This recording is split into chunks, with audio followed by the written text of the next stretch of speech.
Visible. L'homme est féru d'habitude, surtout chez autrui. Merci Carmo. Pour mon billet de train. Quel train? Alors, l'homme est féru d'habitude, surtout chez autrui. Quand vous ne surprenez plus personne, vous donnez aux autres l'impression qu'ils vous ont percé à jour. Renversez la situation. Soyez délibérément imprévisible. Un comportement sans rime ni raison déstabilisera les gens. Ils s'épuiseront à faire l'exégèse de vos actes. Cette stratégie peut intimider, voire même susciter la terreur. Rien n'est plus terrifiant qu'un événement soudain et imprévisible. C'est pourquoi nous sommes si effrayés par des cataclysmes tels que les tremblements de terre et les tornades. Nous ne savons pas quand ils auront lieu. Quand il s'en est produit un, on attend en tremblant le suivant. À un degré moindre, c'est l'effet qu'a sur nous un comportement humain imprévisible. Le comportement des animaux est programmé une fois pour toutes, ce qui permet de les chasser. Seul l'homme a la capacité de modifier consciemment son comportement pour improviser et quitter l'ornière de la routine. Et je vais vous faire un petit temps fort quand même, on ne sait jamais. Je vais en positionner quelques morceaux. Il nous reste encore 4 minutes. Ne jamais rappeler le passé médiocre d'un individu quand sa vie est devenue formidable. C'est vrai, Catherine? Alors, la plupart des humains...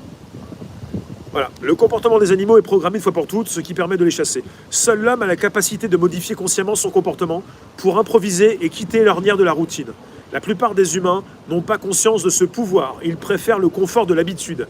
Ils s'abandonnent à leur nature animale et répètent inlassablement les mêmes actes.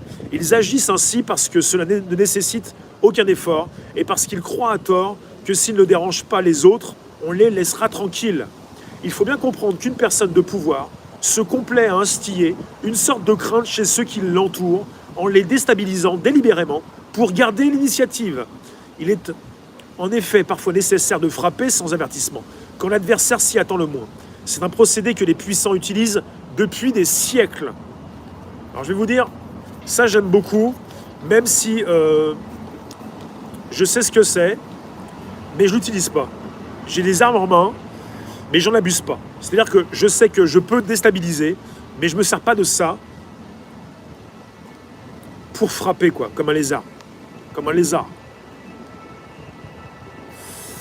Philippe Marie, dernier duc Visconti de Milan, au XVe siècle en Italie, faisait sciemment le contraire de ce que chacun attendait de lui.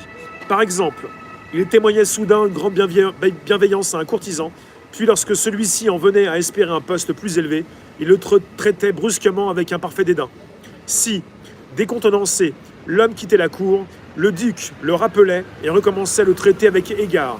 Complètement égaré, le courtisan se demandait s'il n'avait pas fait preuve d'une trop grande assurance en tenant pour acquise telle ou telle promotion, et si cela avait offensé le duc. Il se comportait dès lors comme s'il n'attendait plus un tel honneur. Le duc lui reprochait son manque d'ambition et le renvoyait. Face à un Philippe Marie, il ne fallait jamais donner l'impression de savoir d'avance ce qu'il voulait, ni ce qui lui faisait plaisir. Il ne fallait surtout pas tenter de s'imposer à lui, seulement se soumettre et attendre. Dans la confusion et l'incertitude qu'il entretenait, le duc gouvernait en maître absolu, sans rival et en paix. Les gens essayent toujours de discerner vos motivations derrière vos actes et d'utiliser votre prévisibilité contre vous. Lancez-vous dans une action complètement inexplicable et vous les mettrez sur la défensive. Pablo Picasso fit un jour la remarque suivante. Le meilleur calcul, c'est l'absence de calcul. Une fois que vous avez atteint un certain niveau de reconnaissance, les autres imaginent généralement que lorsque vous faites quelque chose, c'est pour une bonne raison. À quoi sert-il, dans ces conditions, de prévoir trop soigneusement ses actes? Mieux vaut agir par caprice.